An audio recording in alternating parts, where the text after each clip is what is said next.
యెహెజ్కేలు గ్రంథము 18వ అధ్యాయము. మరలా యెహోవా వాక్కు నాకు ప్రత్యక్షమై ఇలాగు సెలవిచ్చెను. తండ్రులు ద్రాక్షకాయలు తినగా పిల్లల పళ్ళు పులిసినని మీరు చెప్పుచూ వచ్చెదరే.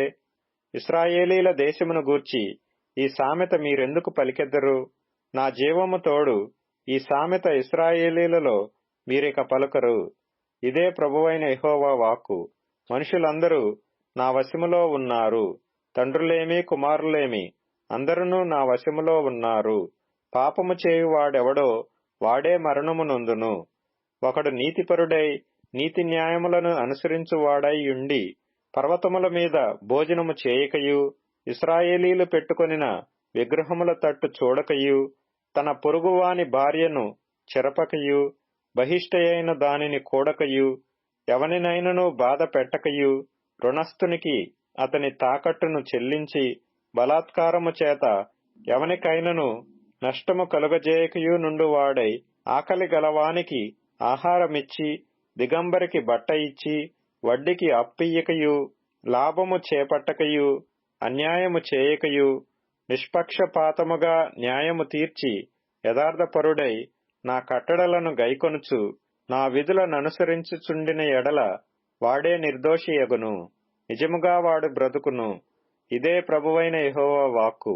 అయితే ఆ నీతిపరునికి కుమారుడు పుట్టగా వాడు బలాత్కారము చేయువాడై ప్రాణహానికరుడై చేయరాని క్రియలలో దేనినైనను చేసి చేయవలసిన మంచి క్రియలలో దేనినైనను చేయక యుండిన ఎడల, అనగా పర్వతముల మీద భోజనము చేయుటయు తన పొరుగువాని భార్యను చెరుపుటయు దీనులను దరిద్రులను బాధపెట్టి బలాత్కారము చేత నష్టము కలుగజేయుటయు తాకట్టు చెల్లింపకపోవుటయు విగ్రహముల తట్టు చూచి హేయకృత్యములు జరిగించుటయు అప్పిచ్చి వడ్డీ పుచ్చుకొనుటయు లాభము చేపట్టుటయు ఈ మొదలగు క్రియలు చేసిన ఎడల వాడు బ్రతుకునా?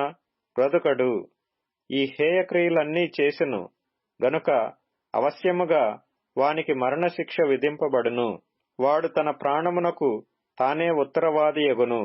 అయితే అతనికి కుమారుడు పుట్టగా ఆ కుమారుడు తన తండ్రి చేసిన పాపములన్నిటినీ చూచి ఆలోచించుకొని అట్టి క్రియలు చేయకయుండిన ఎడల, అనగా పర్వతముల మీద భోజనము చేయకయు ఇశ్రాయేలీలు పెట్టుకొనిన విగ్రహముల తట్టు చూడకయు తన పొరుగువాని భార్యను చెరపకయు ఎవనినైనను బాధ పెట్టకయు తాకట్టు ఉంచుకొనకయు బలాత్కారము చేత నష్టపరచకయు ఆకలి గలవానికి ఆహారమిచ్చి దిగంబరికి బట్ట ఇచ్చి బీదవాని మీద అన్యాయముగా చెయ్యి వేయక లాభము కొరకు అప్పియ్యకయు వడ్డీ పుచ్చుకొనకయు నుండిన వాడై నా విధులనాచరించుచు నా కట్టడలననుసరించుచు నుండిన ఎడల అతడు తన తండ్రి చేసిన దోషమును బట్టి చావడు. అతడు అవశ్యముగా బ్రతుకును.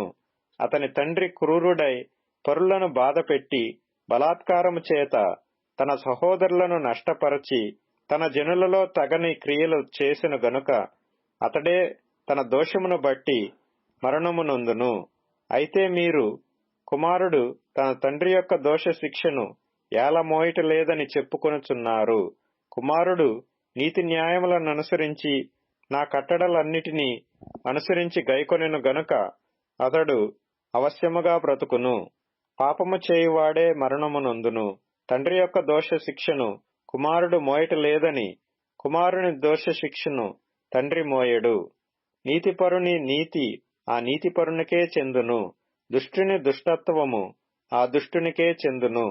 అయితే దుష్టుడు తాను చేసిన పాపములన్నిటినీ విడిచి నా కట్టడలన్నిటినీ అనుసరించి నీతిని అనుసరించి న్యాయము జరిగించిన ఎడల అతడు మరణము నొందడు. అవశ్యముగా అతడు బ్రతుకును. అతడు చేసిన అపరాధములలో ఒకటియూ జ్ఞాపకములోనికి రాదు. అతని నీతిని బట్టి అతడు బ్రతుకును. దుష్టులు మరణము నొందుట చేత నాకేమాత్రమైన సంతోషము కలుగునా? వారు తమ ప్రవర్తనను దిద్దుకొని బ్రతుకటయే నాకు సంతోషము. ఇదే ప్రభువగు యెహోవా వాక్కు. అయితే నీతిపరుడు తన నీతిని విడిచి పాపము చేసి దుష్టులు చేయు హేయక్రియలన్నిటి ప్రకారము జరిగించిన ఎడల అతడు బ్రతుకునా?